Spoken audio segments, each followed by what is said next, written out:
Emergência. Emmanuel. Perfeitamente discerníveis as situações em que resvalamos imprevidentemente para o domínio da perturbação e da sombra. Enumeremos algumas delas nas quais renteamos claramente com o perigo da obsessão.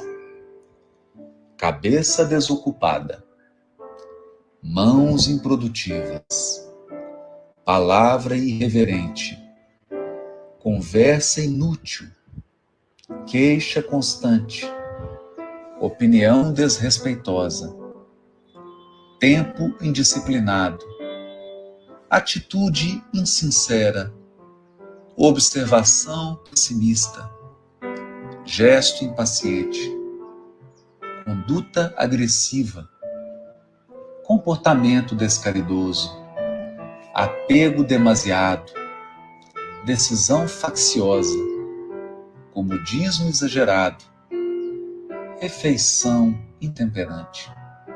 Sempre que nós, os lidadores encarnados e desencarnados, com serviço na renovação espiritual, nos reconhecermos em semelhantes fronteiras do processo obsessivo, proclamemos o estado de emergência no mundo íntimo e defendamo-nos contra o desequilíbrio, recorrendo à profilaxia da prece.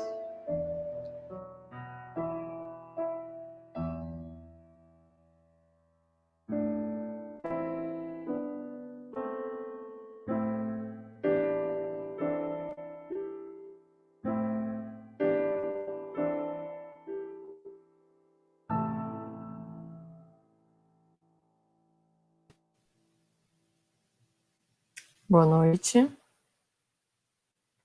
sejam todos bem-vindos. Estamos iniciando mais uma semana, mais um dia de transmissão ao vivo. Então, quem vai chegando, vai dando boa noite, vai colocando aqui alguma mensagem. O tema de hoje é Esmola Resolve? Então, os palestrantes de hoje é o Glauco e o Vander. O Denis teve um problema, então ele não pode estar junto a nós. Os dois já estão aqui aguardando, mas eu vou começar dando os recados. Então,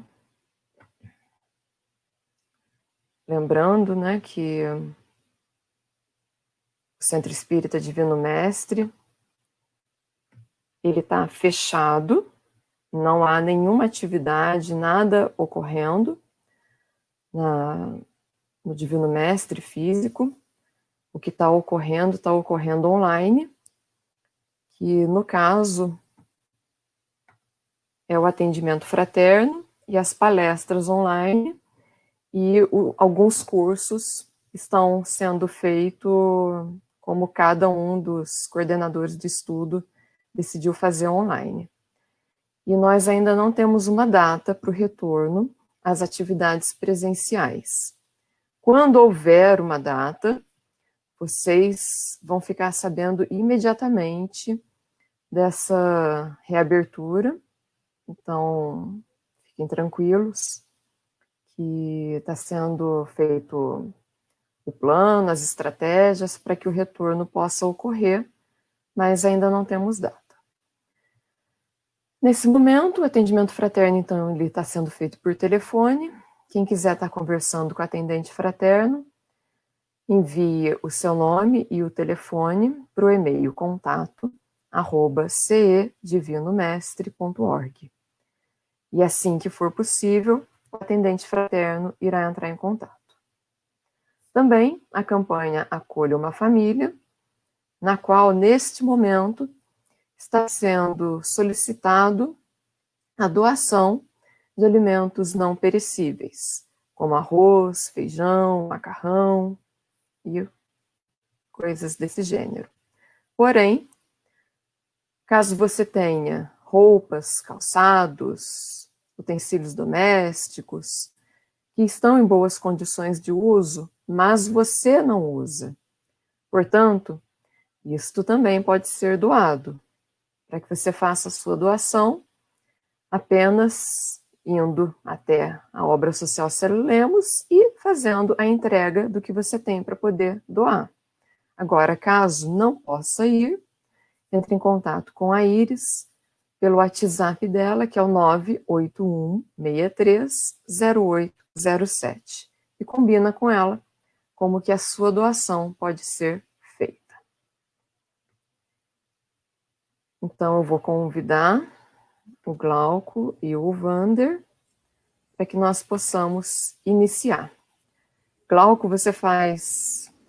Bem-vindo, né? A vocês, bem-vindo por estarem aqui mais uma vez. Boa noite. Boa noite. É que a gente já conversou antes, né? Eu já.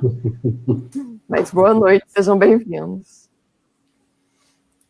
Glauco, você pode fazer a oração? Eu acho que a gente tinha acertado do Wander fazer a prece inicial, Wander? Não, o Wander faz a final. Nossa, Glauco, sobrou mesmo para você. Então tá. Para mim, todas elas são prazerosas. Então vamos agradecer essa oportunidade de estarmos aqui, elevando nosso pensamento, rogando o amparo, a proteção, a inspiração, que possamos compartilhar um pouco daquilo que sabemos, que possamos ser inspirados também com boas palavras.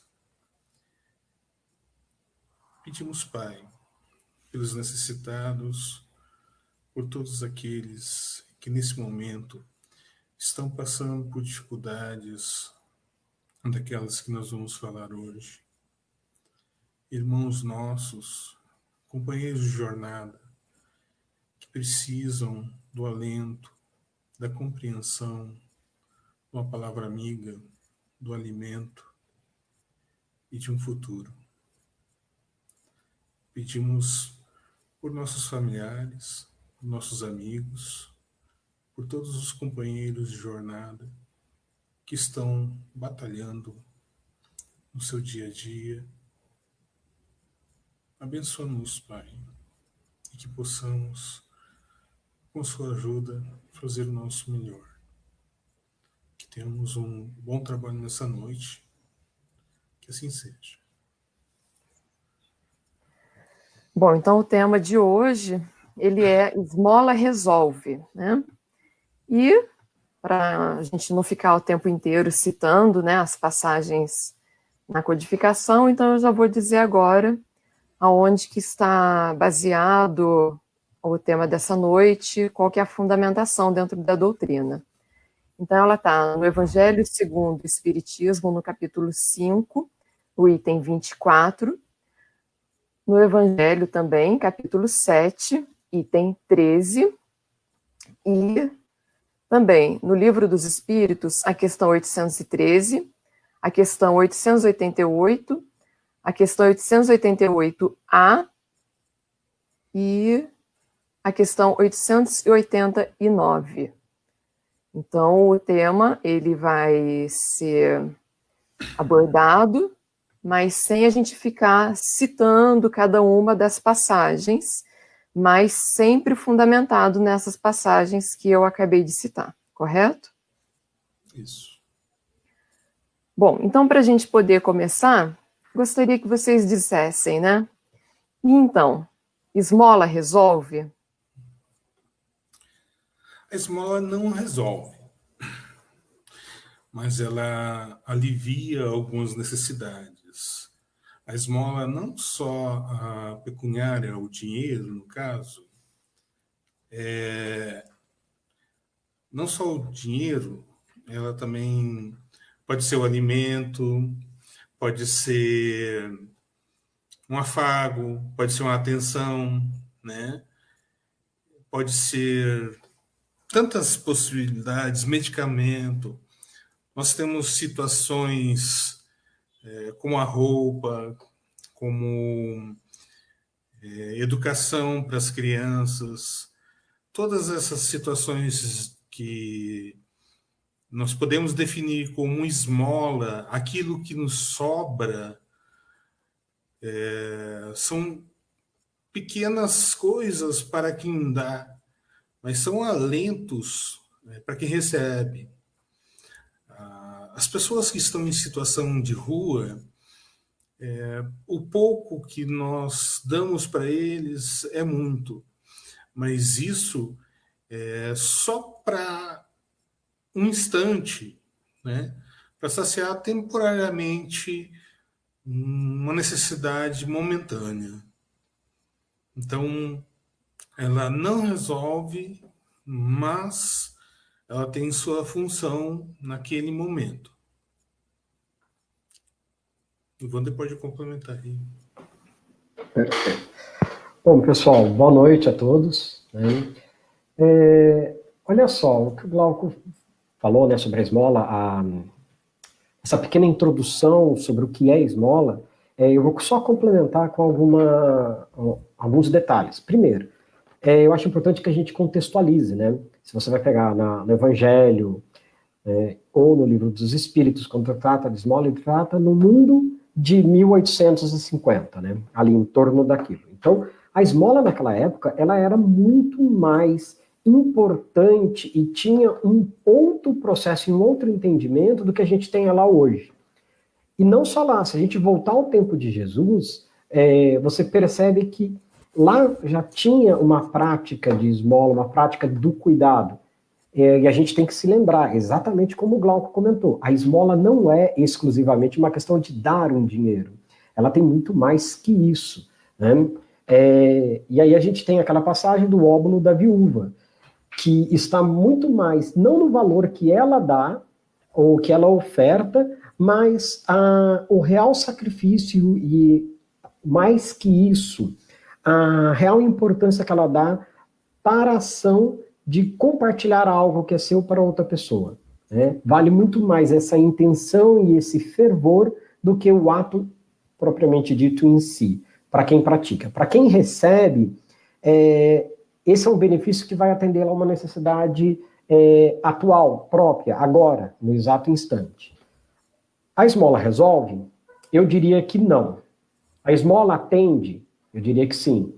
Ela não resolve o problema que a gente tem em relação ao que a pessoa está precisando daquela esmola.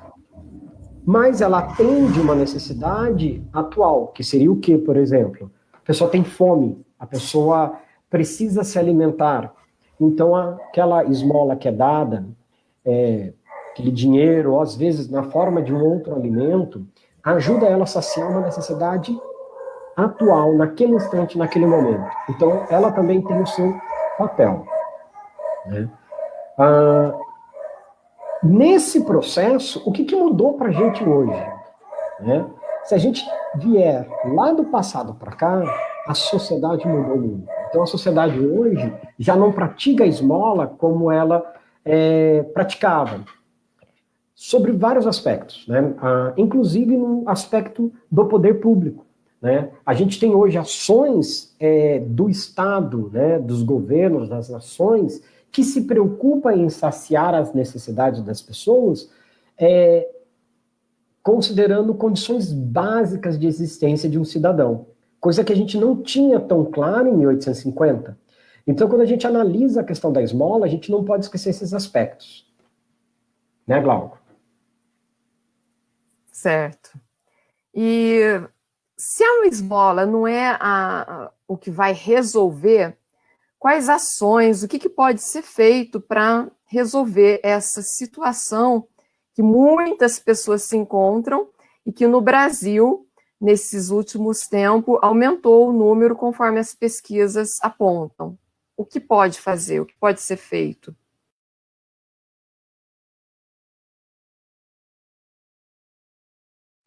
Glauco, você quer? Ou eu posso ir? Bom, já fui. Então, pessoal, é o seguinte. Existe uma importância que a gente precisa traçar aqui, que é o olhar do outro. Né? Quando eu olho para alguém que está na rua, e existem vários caminhos que levam a pessoa para a rua. Eu não vou entrar em detalhes neles porque eu não tenho essa competência, eu não sou dotado de uma visão que nos livros do André Luiz ele fala muito, Emmanuel passa muito para ele essa percepção mais profunda que você adquire com o estudo, com o conhecimento. E eu estou muito distante disso. Então eu não consigo avaliar o que levou aquela pessoa à rua, mas eu consigo entender como a sociedade em todo acaba ajudando a continuidade dessa ação. Então, eu sinto que hoje, para resolver esse problema, a gente precisa primeiro ter um olhar para o outro. Né? Olha só, eu vou citar o exemplo da indústria civil. Muitas pessoas, elas são trazidas para trabalhar na indústria civil, elas moram no canteiro de obra, num espaço preparado para eles morarem, ou então em casa, num espaço alugado pela empresa que está fazendo aquela construção. A construção acaba e não tem outra continuidade, outra obra para se fazer, aquelas pessoas elas perdem o seu emprego. E muitas vezes elas foram incapazes, e aí não importa a gente discutir o porquê, de juntar uma verba que o permitisse, por exemplo, morar numa casa de aluguel ou voltar para a sua cidade de origem. A grande discussão é o que nós, enquanto sociedade, queremos para resolver esse problema. Como que nós deveríamos olhar para isso? Né?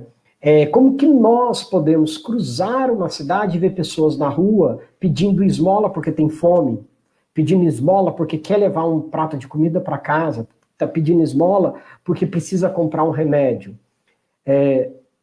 Esse olhar que a gente tem, que muitas vezes é um olhar inquisidor, né? Ah, ele está querendo isso para droga, ele está querendo isso para aquilo, ele está querendo...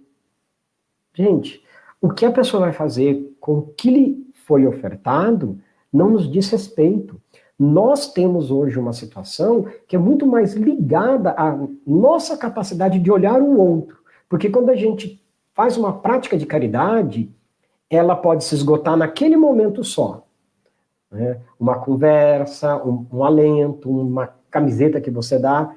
Mas quando você tem uma prática concreta de caridade, você torna essa ação muito mais ampla. E aí ela envolve uma mudança de perspectiva. E essa mudança de perspectiva, ela é projetada para a sociedade, ajudando na transformação da nossa sociedade. Glauco. É bem complexo você enumerar as razões que levam a pessoa a ir para a rua, né, para ficar em situação de rua. Dificilmente alguém escolhe de livre e espontânea vontade ficar na rua. Se alguém tiver curiosidade, experimente passar uma noite na rua. De preferência, uma noite fria, chuvosa. Dificilmente você vai sentir algum prazer em ficar na rua. Então não há sentido em dizer que alguém escolhe realmente ficar na rua. Né?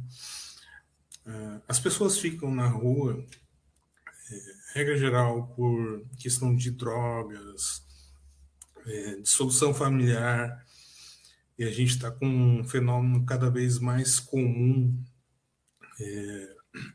pessoas que não têm onde morar. Literalmente não tem onde morar. Inclusive pessoas que estão empregadas. Elas não têm como pagar um aluguel. Né? Nós temos cada dia mais casos em São Paulo, Rio de Janeiro, pessoas que trabalham e não conseguem viver, pagar um aluguel próximo do lugar onde trabalham. Né? Então, existem várias coisas envolvendo o que leva a pessoa a ficar na rua. Né? Eu estava lendo esses dias o caso de um país que zerou a população de rua. Claro que é um exemplo bem distante da nossa realidade, né? Se pesquisarem, é o caso da Finlândia. Como que zeraram a situação da população de rua? Eles simplesmente dão casa. Eles dão casa para as pessoas e subsidiam a vida das pessoas, do emprego também, né?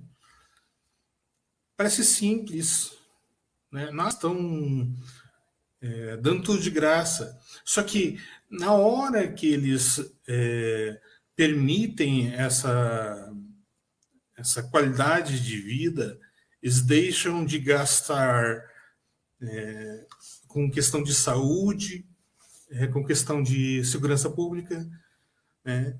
Eles evitam uma série de problemas decorrentes de pessoas que ficam em situação de rua, né? Então, tem esse contraponto quando você coloca essas pessoas numa habitação. Então, são essas questões que também tem que ser ponderadas quando você faz um trabalho preventivo e também você dignifica as pessoas. Isso é uma coisa muito interessante, né? A gente vê um atendimento que é feito pela Toca de Assis, né? São o pessoal da Igreja Católica, que eles vão, dão um banho, atendem, tratam as pessoas, os moradores de rua, as pessoas em situação de rua, numa forma assim tão humanitária, que é um resgate dessas pessoas. Então, assim, eu acredito que muito disso passa por essa condição, o resgate da cidadania dessas pessoas. Se não resgatar a cidadania dessas pessoas, você não vai conseguir quebrar essa corrente, né? Tem aqui uma passagem que eu acho interessante falar a resposta que os espíritos deram para Kardec. É a resposta da questão 888, quando ele perguntou o que pensar da esmola. Então os espíritos responderam assim: o homem reduzido a pedir esmola se degrada moral e fisicamente, se embrutece. Numa sociedade baseada na lei de Deus e na justiça, deve-se prover a vida do fraco, sem humilhação para ele. Deve-se assegurar a existência dos que não podem trabalhar, sem deixá-los à mercê do acaso e da boa vontade.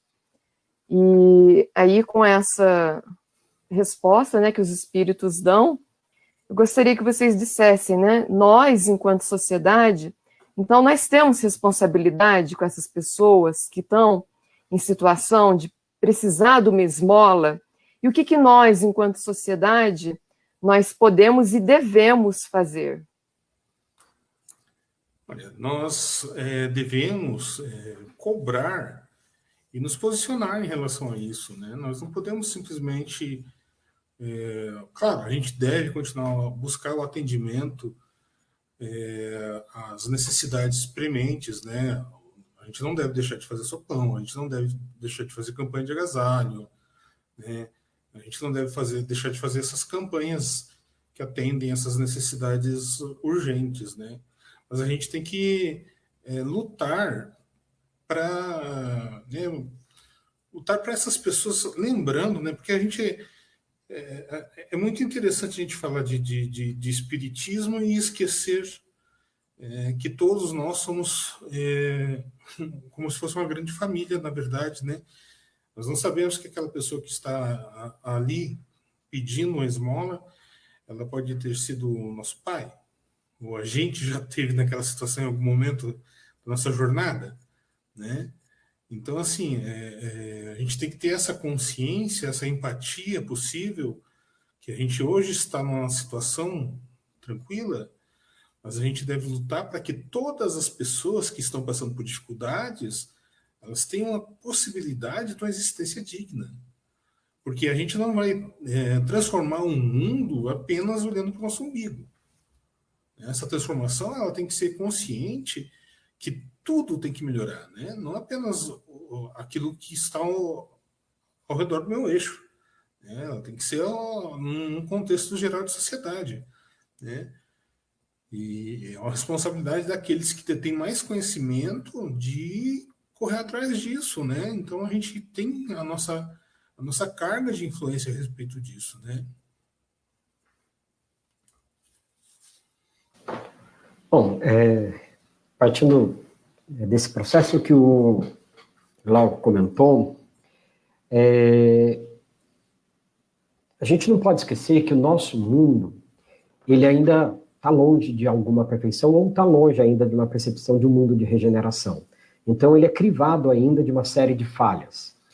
Um grande exemplo disso é que nós vemos, diferente do que no mundo de regeneração, como a própria passagem do Livro dos Espíritos, citada pela Carol, no mundo de regeneração, a percepção de alguém que está em situação dessa vulnerabilidade, eles não é vista como um problema dele, é visto como um problema de todos nós. A gente tem, como citado pelo Glauco mesmo, experiências na Terra de hoje que buscam tratar melhor isso, né, com mais países com mais avanço social. A gente não pode enxergar, né, para solucionar isso, como um problema dele, individual. Nós temos que pensar isso como um problema nosso. O que a gente quer de uma sociedade, porque só virá um planeta de regeneração se nós assim optarmos. E para que isso aconteça, a gente tem sim que agir. Pois bem, além disso, nós temos uma característica que é a própria vulnerabilidade social. Como o nosso mundo ainda é de provas e expiações, a vulnerabilidade social é um ponto que ainda impera em qualquer lugar desse planeta. E a vulnerabilidade social, ela pode ser expressa sobre várias situações, né? Uma pessoa que vive sobre situações degradantes, onde ela não tem condições mínimas e saudáveis de viver, ou uma situação onde ela sofre constantemente com assédio moral, né, assédio físico. Então, essas situações que geram que a pessoa que está em vulnerabilidade social está exposta, é um dos caminhos que levam ela para a rua. Muitas vezes é uma forma dela escapar disso tudo, né? E outra questão é a questão da justiça social, também foi citada nos comentários ali, pelo Beto. A justiça social, a gente precisa lutar como uma entidade única. E eu não falo isso de brasileiro, né, americanos, europeus, não. Entidade única, ser humano. Porque a tendência do mundo altamente espiritualizado é deixar de existir as nossas fronteiras. Porque não vai mais haver sentido manter no mundo de regeneração as fronteiras que a gente tem. As fronteiras, elas deixarão de existir conforme a gente vê hoje. A gente terá fronteiras físicas, porque aqui tem uma montanha, enfim. Mas um mundo espiritualizado, onde o bem já predomina, a justiça social é um elemento presente e forte. E nós vemos o Livro dos Espíritos falando dessa questão de ajudar o mais fraco a se ocupar com aquele que é enfraquecido e precisa do apoio do forte por volta de 1850. Ou seja, antevendo praticamente 90 anos do surgimento dos direitos humanos. 90 porque o livro foi editado em 59, 1859. Então, os direitos humanos vieram praticamente 90 anos depois, 100 anos depois. Então, o Espiritismo os Espíritos já nos conclamava a entender o mundo através dessa ótica de cuidado para com todos, sem recriminação, sem causar danos, né? Como que eu vou exemplificar isso? A pessoa fazer aquela famosa... Eu ouvia muito isso. Tá pedindo dinheiro, mas lavar o meu carro não quer, né? Aposto que se eu pedir para lavar meu carro, a pessoa não vai querer. Eu tentei, eu pedi para lavar o carro. Então eu acabo criando uma situação em que a pessoa tem que dar uma contrapartida para merecer aquilo. E, na verdade, isso só demonstra o quanto a gente está distante do ideal que é a nossa sociedade tão sonhada, altamente espiritualizada. Existe uma questão, eu até anotei, eu fico olhando de lado aqui, porque eu sempre anoto as coisas, que a gente não pode esquecer. Primeiro, às vezes punir não é punir e criminalizar não é o melhor caminho. Às vezes, o que uma pessoa que está pedindo esmola, ela foi levada àquela situação por N situações em que talvez tenha faltado para ela oportunidades que eu tenha tido. Ou ela teve essa oportunidade, por uma imaturidade, ela perdeu. O que às vezes falta é a sensibilização da sociedade de que a gente tem que aumentar a nossa capacidade enquanto sociedade humana de explorar o que há de melhor na pessoa e não punir o que a gente considera de pior na pessoa. Né, Glauco? Tem aqui uns comentários, vou pôr aqui para vocês poderem ver. A Cecília, ela colocou assim: a pessoa em estado de fragilidade social, em muitíssimo pouco tempo, se não tiver nenhuma condição, vai morar na rua. Que foi o que você falou, né, Wander? Que às vezes a pessoa acaba... Você e o Glauco falaram algo mais ou menos desse tipo, né? Aí o Beto, né, colocou o comentário que buscar e defender a justiça social, sem dúvida, é a forma mais efetiva de caridade no âmbito da coletividade. Daí vem uma outra pergunta que vocês poderiam responder, né?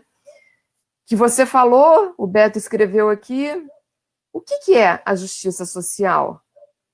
Como que dentro da doutrina espírita a gente pode compreender uma justiça social?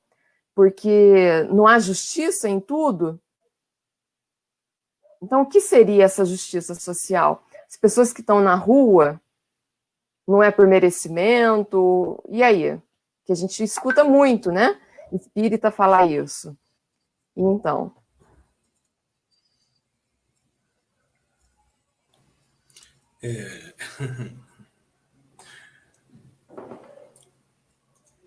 Pode ir, Glauco. Bom,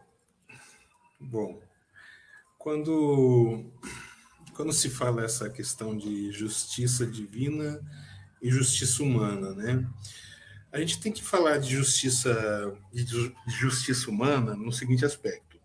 Estou cobrindo o microfone aqui porque está tendo uma barulheira do lado. Desculpa, tá, gente? A gente tem que falar de justiça divina no aspecto que Deus criou o homem simples e ignorante. Todas as distorções foram criadas pelo homem. Então, todas as injustiças foram, então, criadas pelo homem, né?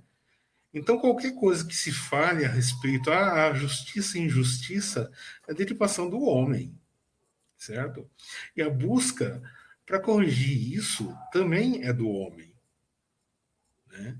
Então, quando se fala que aquele morador de rua, aquela pessoa em situação de rua, está tendo o que merece, está tendo vírgula. Porque nós, enquanto sociedade, também devemos correr atrás dessa situação.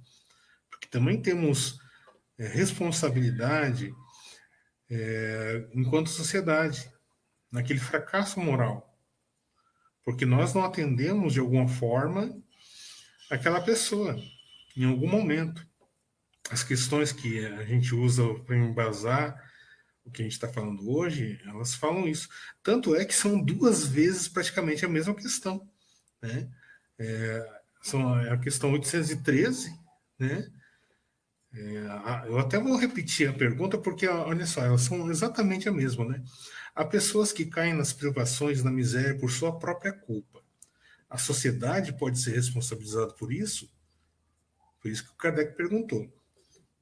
A resposta é, sim, já o dissemos. Ela é sempre a causa primeira dessas faltas, pois não lhe cabe velar pela educação moral de seus membros, né? E a questão 889, a pergunta é, não há homens reduzidos à mendicidade por sua própria culpa? A resposta, sem dúvida, mas se uma boa educação moral lhes tivesse ensinado a lei de Deus, não teria caído nos excessos que os levaram à perda. É disso, sobretudo, que depende o melhoramento do vosso globo. Ou seja, a sociedade tem responsabilidade, sim. Então, nesse aspecto que tem o nosso pedacinho para resolver. Pois bem, não tenho muito mais o que falar, porque essas duas perguntas e respostas no Livro do Espírito já trazem bastante coisas acerca disso. Eu só queria fazer uma contraposição entre justiça social versus reencarnação. Em nenhum momento a justiça social vai interromper qualquer processo reencarnatório. A pessoa vai passar pelo que ela tem que passar. A vida vai trazer para aquela pessoa o que ela precisa. E aí está muito a sabedoria e a justiça divina. No entanto, isso não vai nos eximir da responsabilidade de fazermos uma sociedade mais humana, uma sociedade mais justa. Nós não podemos transferir a responsabilidade. Né? Uma pessoa que está em situação de miséria, passando fome, sobrevivendo por esmola, ela pode estar cumprindo um processo reencarnatório para ela vivenciar certas coisas e aprender certas coisas, onde ela tem processos para se trabalhar. No entanto, a sociedade pode transformar esse processo dela ainda mais humano, porque uma pessoa que está passando por um processo dessa situação e recebe apoio, carinho, amor, ela vai passar a ter muito mais consideração do que as pessoas que só estão ali sendo penalizadas. Isso, lógico, considerando um aspecto bem mais amplo. Outra coisa, a justiça social ela só virá pela educação. O Livro dos Espíritos até comenta sobre a questão da educação moral bem feita, evita com que a pessoa caia pelos seus excessos. Só que essa educação, ela não pode ser destinada única e exclusivamente à pessoa, ela tem que ser uma ação coletiva de uma sociedade. E a educação passa, inclusive, para nos entendermos quem somos. Então, a escola não é só uma fonte de saber encaixotada que é colocada na cabeça de alguém para que ela vá lá e cumpra o seu papel social, que é passar numa faculdade, se tornar um grande profissional, ganhar dinheiro e cumprir seu papel reencarnatório. A educação ela tem que ter um processo de transformação, porque hoje a gente é muito mais exposto a uma série de situações em que a gente provoca injustiça social mesmo sem sair de casa. Na mão com o celular, a gente é capaz de provocar injustiça social. Então, a educação ela tem que cumprir esse papel de trazer à sociedade um pensamento muito mais amplo, justo e capaz de discernimentos muito mais elevados. Né? E nós estamos sendo colocados à prova. Né? Essa pandemia ela é uma excelente mostra do quão ainda a gente tem que abandonar enquanto seres egoístas. Né? E para a última questão, a Elisete, né, ela fez um comentário ali sobre as ações que são pontuais. Né? Eu concordo plenamente com o que ela falou. A moeda, a esmola, ela é uma ação pontual, essa que está na tela. E o que a gente precisa é realmente isso. As ações é um processo que não dá para a gente falar assim, ele é exclusivo nesse ponto. Não, é um pensamento 360, porque ele tem que pegar vários aspectos do ser humano encarnado para que a gente evite que um ser humano chegue naquela situação. A justiça social garante que toda a sociedade tenha condições de... E as pessoas que, independente de todas as ações sociais, elas caem numa situação de vulnerabilidade social, de fragilidade social, aí os problemas são outros. Mas a sociedade cumpriu tudo que ela deveria ter cumprido para isso. E eu estou falando justamente o que muita gente fala, mas aí a sociedade vai ser muito mãezona, muito paizão, não vai dar oportunidade. Não, eu não estou comentando isso. Eu estou falando justamente em criar condições para que todos tenham as bases necessárias para todo mundo se desenvolver e desenvolver bem. Então, daí, aqui, olha, a pergunta da Vivian. E os resgates coletivos? Não estamos aqui no Brasil para passar por essas dificuldades todas? Então, mas se é resgate, é para a gente melhorar, né? Então, o resgate é para a gente fazer coisas melhores, né? Não é para continuar dificultando as coisas, né? Senão seria a prova. É um resgate coletivo, a gente está resgatando, está melhorando a situação das pessoas. Essa deve ser a intenção, né? Como resgate, né? Então a gente tem que se conscientizar cada vez mais a respeito disso, desse prisma, né? Então, assim, a questão que a gente tem que sempre lembrar é que a caridade, a esmola não tem necessariamente a ver com a caridade, né? A caridade é um processo mais complexo, né? Que a esmola, lembrando o óbolo da viúva, é só dar aquilo que nos sobra. Né? A caridade é dar aquilo que nos falta. E o resgate é dar aquilo que nos falta. Então, quando a gente pensa em resolver uma situação de verdade, a gente tem que lembrar que aquilo que para nós parece ser normal, né? Você ter um teto, você ter alguns valores, são decorrentes de uma criação, de possibilidades que muitas pessoas não têm. É um privilégio. Você vê, por exemplo, assim, estamos aqui na tela, duas pessoas brancas falando aqui para todo mundo, né? Barbadinho, assim, grisalho e tal. Né? Mas tivemos acesso à educação, tivemos possibilidades. Né? E a gente sabe que isso não é uma realidade no país.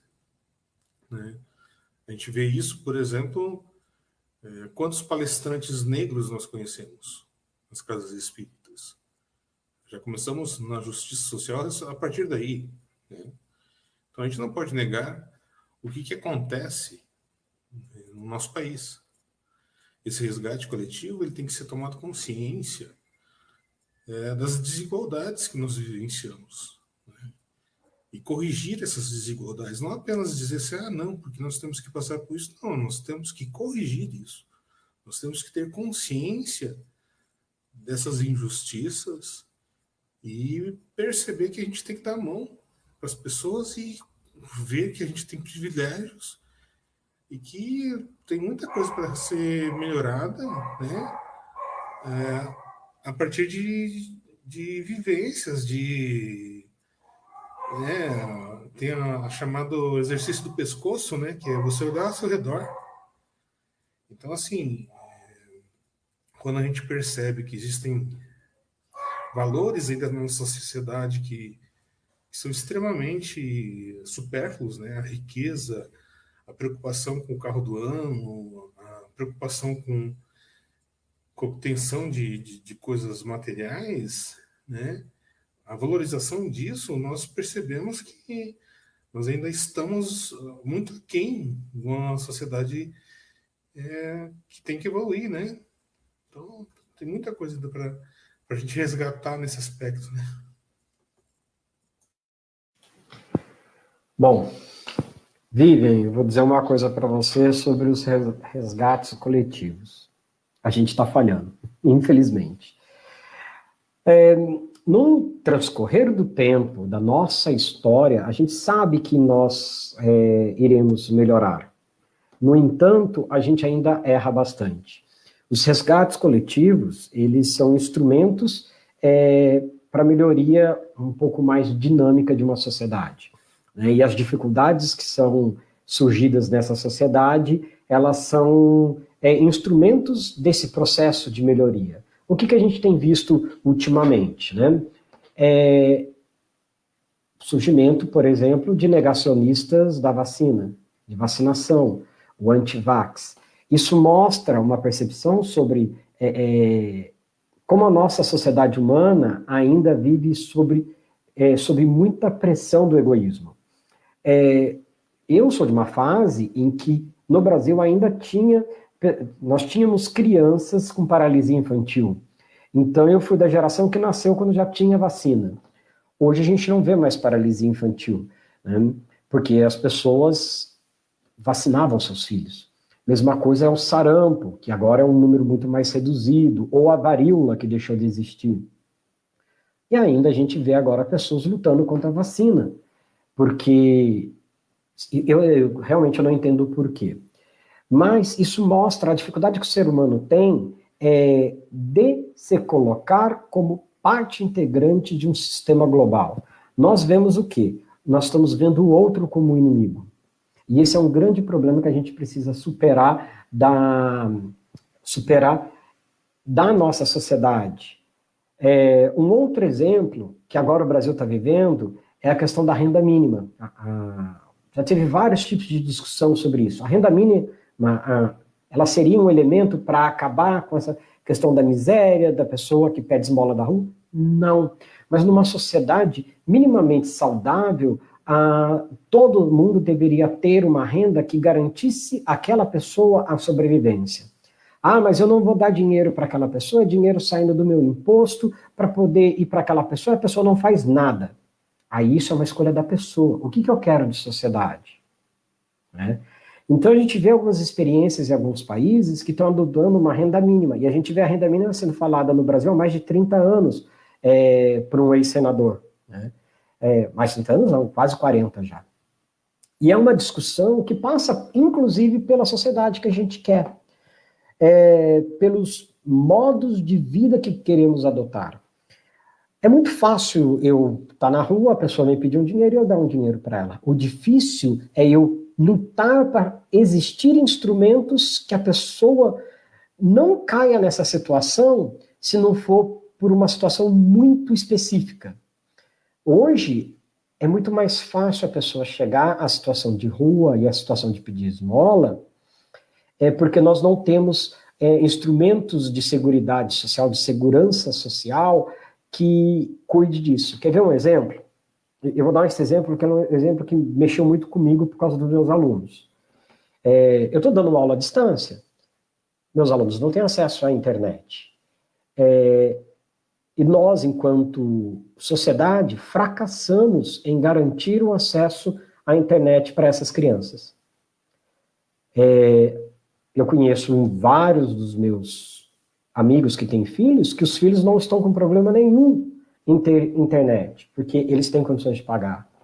Eu tenho um aluno que não tem energia elétrica em casa, que ele vive à luz de velas, como se fosse no século retrasado, que não tem esgoto, e ele não tem acesso à internet, a um instrumento para isso. Então, a pandemia, ela escancara os nossos problemas que necessitam serem tratados, porque faz parte do nosso resgate coletivo. Porque é injusto para com ele o que ele está passando. Então, essa situação é uma situação que marca bastante da gente, e nos mostra o quão distantes, egoístas, às vezes a gente acaba se tornando por querer proteger o nosso mundinho e esquecer que existem outros lá fora. E quando a gente muitas vezes olha lá fora, a gente não nos enxerga como ser humano, nós vemos os outros como inimigo. E isso é muitíssimo complicado.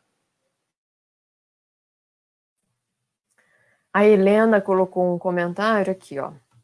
Eu acredito que o dia que todos agirem com o amor que Cristo nos ensinou, aí vamos começar a cumprir nossa missão ao próximo.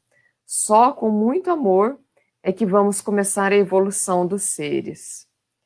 E então, né, ela coloca mais como um comentário, mas a gente pode daqui fazer um questionamento, né? Nós ainda não sabemos amar como Cristo ensinou? O que está nos impedindo é o orgulho, o egoísmo? A gente sente que o nosso mundo criado por nós, né, que nós estamos de tantos privilégios, ele é ameaçado quando a gente estende a mão para o próximo? O que dentro da doutrina a gente pode encontrar resposta? Olha só, sendo breve mesmo, porque vocês sabem, né, eu gosto de falar. Nós não temos ainda, enquanto cidadãos, enquanto humanos, nesta terra, no coletivo, não estou falando individual, no coletivo, a o correto entendimento do que é o amor pregado por Cristo.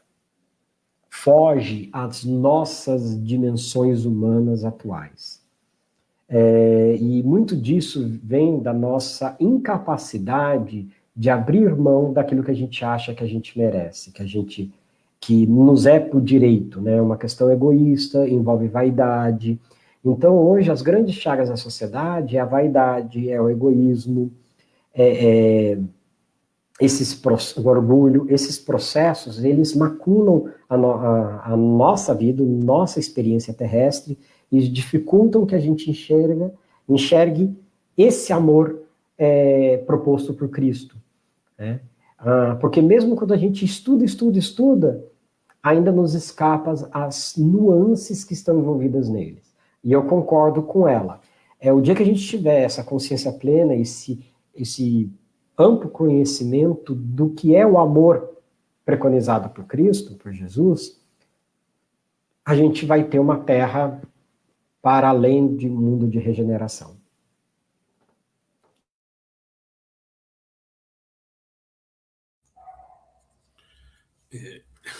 É uma situação bem delicada isso do amor de Cristo, né? Porque é uma referência muito alta, né?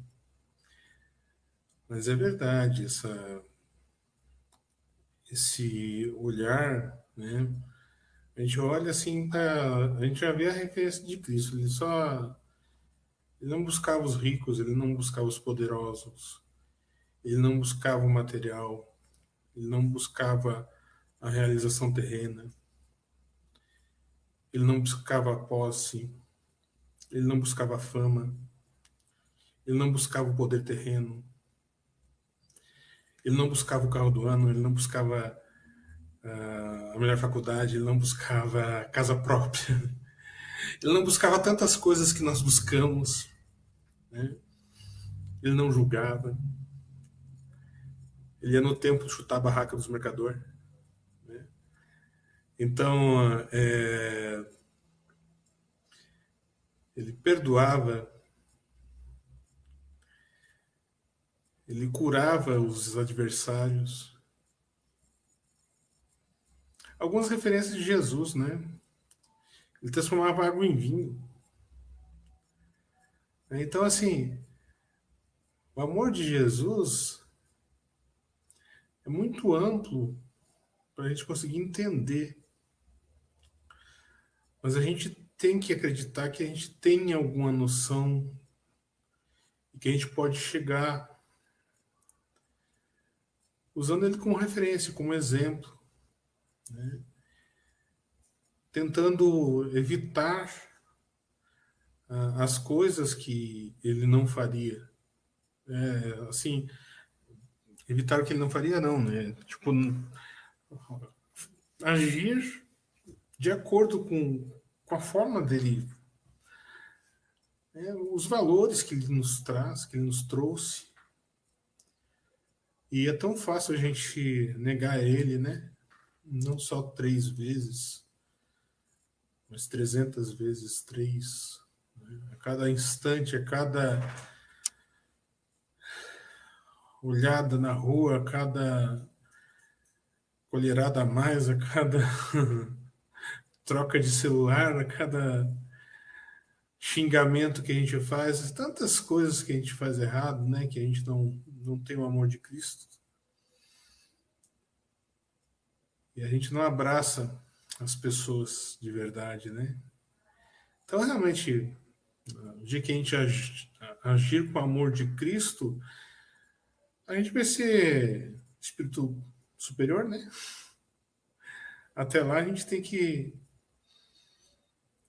cuidar um pouquinho mais do nosso dia a dia.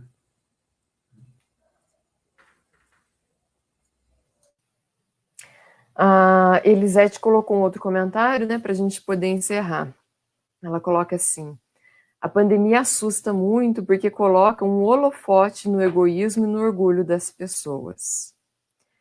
E para a gente poder encerrar, então, né, gostaria que vocês dessem algumas dicas práticas de como que a gente pode ir no nosso dia a dia fazendo, né, para poder ajudar nessa transformação do mundo? Dar esmola, não dar esmola? O que cabe a nós que a gente pode ir fazendo de pouco já?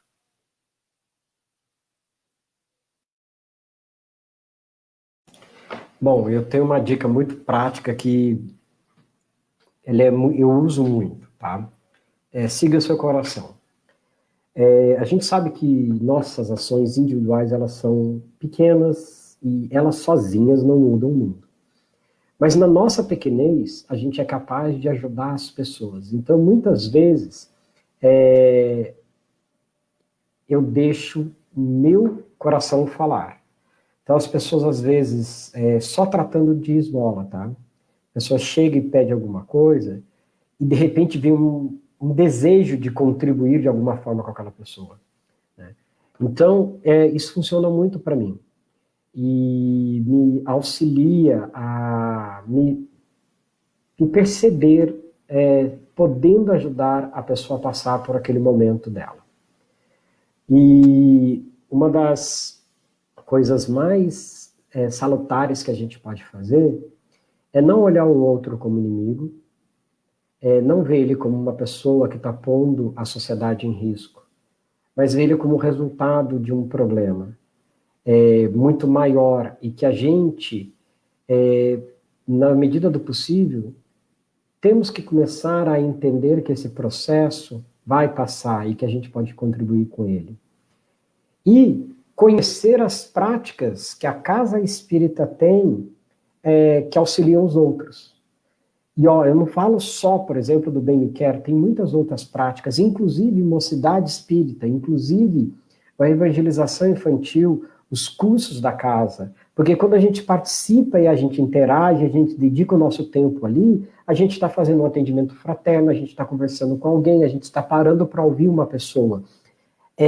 Isso também contribui para que a gente se entenda e a gente esteja disposto, quando a gente sai da casa espírita, a acolher o outro.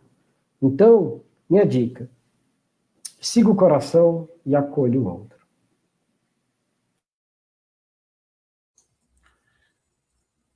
Eu acho que tem frases batidas assim, né? Ninguém é tão pobre que não possa dar alguma coisa, nem tão rico que não possa receber alguma coisa também, né?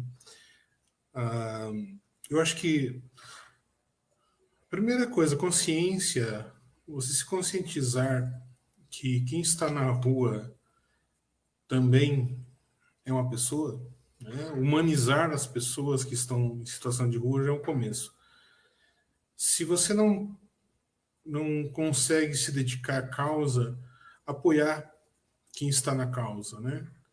Se você vê alguém que está trabalhando na causa das pessoas em situação de rua, fale bem dele, né? Tem pessoas que estão trabalhando, mas mesmo no Divino tem o pessoal do Sopão.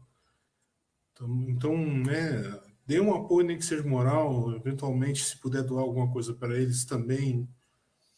E assim como outras tantas situações que acontecem, se alguém está fazendo coleta de roupas, né, quando é a campanha de agasalho, eu também posso ajudar, porque são ações coletivas, essas imediatas. Pessoas que buscam na sociedade ajudar a causas de alguma forma, trabalhando que melhorem as condições também é importante. Se tem algum político que está querendo trabalhar essa situação, busquem apoiar. É a forma que a gente pode fazer também. Governantes que queiram fazer coisas para ajudar essas pessoas também apoiem. É o que nós individualmente podemos fazer como sociedade, né? Então eu acredito que são os nossos grãozinhos da construção que a gente pode atuar. Então e o que o Wander falou também, a partir do momento que a gente conversa e atua no nosso pequenininho, a gente pode ajudar um pouquinho mais. Eu acredito muito nisso. Muito bem. O assunto ele é bastante interessante, né? E tem muito mais coisas para ser abordado, mas eu agradeço a vocês que nessa noite trouxeram um pouco mais de luz para a nossa compreensão desse tema, que sempre traz muita indagação das pessoas. Quando eu dou aula em curso, sempre é um assunto que vem muito na mente das pessoas e que elas indagam demais. Então, eu agradeço a vocês pelo tempo dedicado, por ter nos auxiliado nessa compreensão na noite de hoje. Antes de você fazer a prece, eu vou já dar os recados, que daí você faz a prece e a gente se despede. Então, amanhã nós temos outra live, outra palestra online. Vai ser com a Paula Guimarães, o tema Amor aos Inimigos, e assim ela encerra o mês de setembro. E aí, então, no domingo, nós iniciamos o mês de outubro com o tema Pena de Morte, é justo desejá-la? Que também é um tema bastante interessante e, para o momento, também vem muito a calhar, porque no Brasil, né, as pessoas deram de pedir a pena de morte, né, ultimamente. E vai ser o Rogério Miguez que vai trazer a contribuição para nós sobre esse tema. Então, convido vocês, né, a continuar nos acompanhando nas transmissões ao vivo. Lembrando que depois que acabar no Facebook, ela fica no Facebook, fica a gravação, mas como algumas pessoas têm dificuldade de encontrar, nós postamos também no YouTube do Centro Espírita Divino Mestre. Então, só vai para o YouTube quando acaba no Facebook. E aí, então, quem quiser assistir novamente, ou então passar o link para algum conhecido, pelo Facebook, pelo YouTube, fica bem fácil de encontrar. Então, Wander, faz a prece para nós. Vamos lá, então. Pessoal, antes de tudo, eu quero lembrá-los que a gente está no momento de pandemia e o mundo acabou de atingir um pouco mais de 1 milhão de pessoas que deixaram a Terra, o nosso planeta, por conta da pandemia. A gente tem toda a nossa noção, a gente entende bastante do plano espiritual, mas eu queria que a gente dedicasse nossas vibrações aos familiares e essas pessoas, porque a passagem deste momento para elas, principalmente para as pessoas que não têm a percepção que nós temos, né, e eu não digo nós só como espíritas, mas as pessoas que têm uma religião, talvez elas estejam vendo esse momento muito sofrido, e com certeza é. Mas é importante também que a gente pare e pense sobre o que o mundo está nos dizendo, o que a gente precisa fazer em relação a nós enquanto sociedade. Então eu quero dedicar as nossas vibrações a todas essas famílias que perderam entes queridos em decorrência da pandemia. Pai, muito obrigado pela oportunidade de estarmos reunidos em seu nome. Que possamos, através da união, estando cada um em suas casas, cada um nos seus espaços protegidos, que possamos nos abraçar, vibrando nossos espíritos e mandando para o nosso plano espiritual energias para todos aqueles que necessitam. Que elas possam permear cada canto desse planeta, levando tranquilidade, esperança àqueles que necessitam. Que possamos, Pai, a cada dia, nos tornarmos um pouquinho melhores e que possamos construir, tijolo a tijolo, o calçamento seguro que nos conduz a uma vida melhor. Aqui na Terra, pois enquanto encarnados, e no plano espiritual, nossa pátria, onde iremos e onde permaneceremos eternamente. Obrigado, Pai, por estarmos reunidos em seu nome. Obrigado, irmãos espirituais que nos acompanham, nos intuem e nos abraçam neste momento. Assim seja. Muito obrigada a vocês, muito obrigada a todos que nos acompanharam. Tenham todos uma boa noite e até a próxima. Até mais, pessoal. Boa noite.